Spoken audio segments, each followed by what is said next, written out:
រុនសួស្តីក៏ដូចជាជំរាបសួរពុកម៉ែបងប្អូនទាំងគ្នា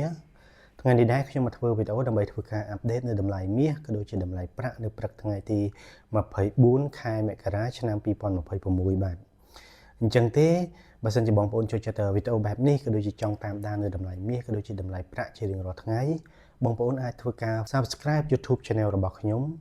ពីព្រោះតែខ្ញុំនឹងមកធ្វើវីដេអូដើម្បីធ្វើការអាប់ដេតនៅតម្លៃមាសក៏ដូចជាតម្លៃប្រាក់ជារៀងរាល់ថ្ងៃតែម្ដងបាទអញ្ចឹងទេនៅក្នុងព្រឹកនេះផងដែរតម្លៃមាសបានធ្វើការហក់ឡើងវិញបន្តិចហើយក្រោយមានការទម្លាក់ខ្លួនខ្លះនៅពីម្សិលមិញហើយតម្លៃចុងក្រោយដែលខ្ញុំបានចូលទៅមើលហ្នឹងគឺតម្លៃមាសស្ថិតនៅក្នុងតម្លៃ$4,987ក្នុង1អោនឬបើសិនជាគិតជាតម្លឹងហ្នឹងគឺស្មើនឹង$6,012ក្នុង1តម្លឹងបា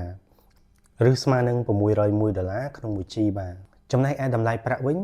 តម្លៃប្រាក់ក៏បានធ្វើការឡើងខ្លាំងផងដែរហើយឡើងខ្លាំងជាងមាសទៀតយប់មិញនេះហើយតម្លៃចុងក្រោយដែលខ្ញុំបានចូលទៅមើលហ្នឹងគឺប្រាក់ស្ថិតនៅក្នុងតម្លៃ$102ក្នុង1អោនឬបើសិនជាគិតជាតម្លឹងហ្នឹងគឺស្មើនឹង$122ក្នុង1តម្លឹងឬស្មើនឹង$12.2ក្នុង1 G ហើយបើសិនជាគិតជាគីឡូក្រាមហ្នឹងគឺស្មើនឹង$3,279ក្នុង1គីឡូក្រាមបាទអញ្ចឹងទេនៅក្នុងថ្ងៃសៅរ៍ក៏ដូចជាថ្ងៃអាទិត្យនេះទីផ្សារអន្តរជាតិបានធ្វើការបិទមិនឲ្យមានការទិញលក់ក៏ដូចជា trade មាសហើយនឹងប្រាក់ទេប៉ុន្តែយើងចាំមើលថានៅក្នុងចុងសប្តាហ៍នេះតើមានព័ត៌មានអ្វីដែលអាចធ្វើឲ្យប៉ះពាល់ក៏ដូចជាឥទ្ធិពលទៅលើតម្លៃមាសក៏ដូចជាប្រាក់ដែរឬទេហើយបើសិនជាមានព័ត៌មានអាប់ដេតណាមួយខ្ញុំនឹងមកធ្វើវីដេអូដើម្បីធ្វើការអាប់ដេតដល់បងប្អូនអរគ្នាបន្ថែមទៀតបាទអរគុណច្រើនសម្រាប់ការគាំទ្របាទបងប្អូនអរគ្នាជម្រាបលាបាទ